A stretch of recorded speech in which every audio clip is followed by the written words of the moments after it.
বাংলাদেশের জাতীয় মাছ ইলিশ। এই ইলিশ মাছটা যেহেতু আমাদের জাতীয় মাছ, সেহেতু আমাদের দেশের জনগণ সহজভাবে সুলভে খাবে, সেটি আসলে স্বাভাবিক। কিন্তু আমরা যদি দেখি যে বর্তমানে আমাদের বাজারের যে মূল্য অবস্থা, সেটি কিন্তু আমাদের ক্রয় সীমার মানে বাইরে চলে গেছে। এই অবস্থার মধ্যে আমরা দেখেছি যে ভারতে ইলিশ রপ্তানি হচ্ছে, সেখানে 1180 টাকা মূল্যে কিন্তু নির্ধারণ করে এটি রপ্তানি করা হচ্ছে। এবং এই ক্ষেত্রে যেটি এনবিআর থেকে আমদানি করার জন্য যেই পরিপত্র রয়েছে, সেটিও কিন্তু পুরনো আপডেট করে কিন্তু সেটি নির্ধারণ করা হয়নি। ফলে আমরা এখন যেটা দেখতে পাচ্ছি যে আমাদের বাংলাদেশের বাজারে ইলিশের দাম 1800 থেকে 2000 টাকা বা 2200 টাকা পর্যন্ত কেজিতে বিক্রয় হচ্ছে, সেখানে রপ্তানি মূল্যটা 1180 টাকা, যেটি আসলে খুবই অস্বাভাবিক। সেটি আসলে যুক্তিসঙ্গত নয়, কারণ যদি রপ্তানি মূল্য 1180 টাকা হয়, তাহলে অবশ্যই এখানে ট্যাক্স ভ্যাট এবং অবশ্যই প্রফিট করে বিক্রি কিন্তু রপ্তানি করা হচ্ছে। সেই ক্ষেত্রে বাংলাদেশের মানুষ যেন রপ্তানি মূল্য যেটি নির্ধারণ করা হয়েছে তার চেয়ে কম মূল্যে তারা ইলিশকে খেতে পারে, সেজন্য আমরা বলেছি যে একটি লিগ্যাল নোটিশ প্রেরণ করেছি আজকে ডাকযোগে এবং ইমেইলে, এবং সেখানে বলেছি যে ইলিশের মূল্যটি আসলে 700 টাকা সরকার কর্তৃক নির্ধারণ করে দেওয়ার জন্য বলেছি। এটির একটি অন্যতম কারণ হচ্ছে যে এর কোনো উৎপাদন কোনো খরচ নাই, শুধুমাত্র আমাদের পরিবহনের কস্টিংটি কিন্তু এখানে আসে। আর এটি যেহেতু আমাদেরকে আমরা যদি লক্ষ্য করি যে রুই, কাতলা বা অন্যান্য যে মাছগুলো আছে যেগুলো চাষ করা হয়, সেই মাছগুলোও কিন্তু আমরা 500 টাকা বা 550 টাকা কেজির মধ্যে কিন্তু বাজারে পেয়ে থাকি।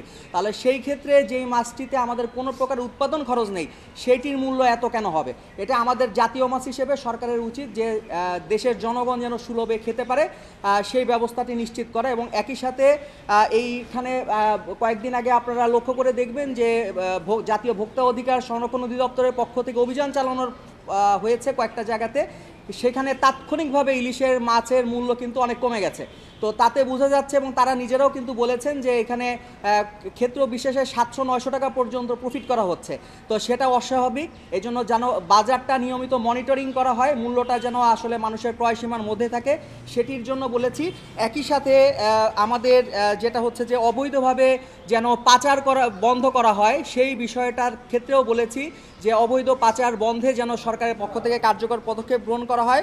এবং বাংলাদেশ এবং ভারতের আবহাওয়ার সাথে একটি সমন্বয় করে যেই বাস্তবতাগুলো আছে, সেটা নিরিখে যেন বাংলাদেশ এবং ভারতে কাছাকাছি সময় বা একই সময়ের মধ্যে যেন ইলিশের যে ধরা বন্ধ রাখা হয়, সেই বিষয়টি যেন নিশ্চিত করা হয়, সেই ব্যাপারে বাংলাদেশের পক্ষ থেকে আনুষ্ঠানিকভাবে ভারতকে চিঠি দেওয়ার জন্য বলেছি। এবং একই সাথে ভবিষ্যতে বাংলাদেশ থেকে যখনই ইলিশ মাছ কোনো দেশে রপ্তানি করা হবে, সেই ক্ষেত্রে যেন বাংলাদেশের বাজার মূল্যের চেয়ে কম মূল্যে সেটি রপ্তানি করা না হয়, সেটার জন্য লিগ্যাল নোটিশে বলেছি। এই লিগ্যাল নোটিশটি প্রেরণ করেছি এই আমাদের বাণিজ্য সচিব বরাবর, মৎস্য এবং প্রাণী সম্পদ মন্ত্রণালয়ের সচিব বরাবর, জাতীয় ভোক্তা অধিকার সংরক্ষণ অধিদপ্তরের মহাপরিচালককে নোটিশ করেছি, আমাদের এনবিআর-এর চেয়ারম্যানকে নোটিশ করেছি, আমদানি ও রপ্তানিকারক অধিদপ্তরের যিনি প্রধান আছেন তাকে নোটিশটি করেছি।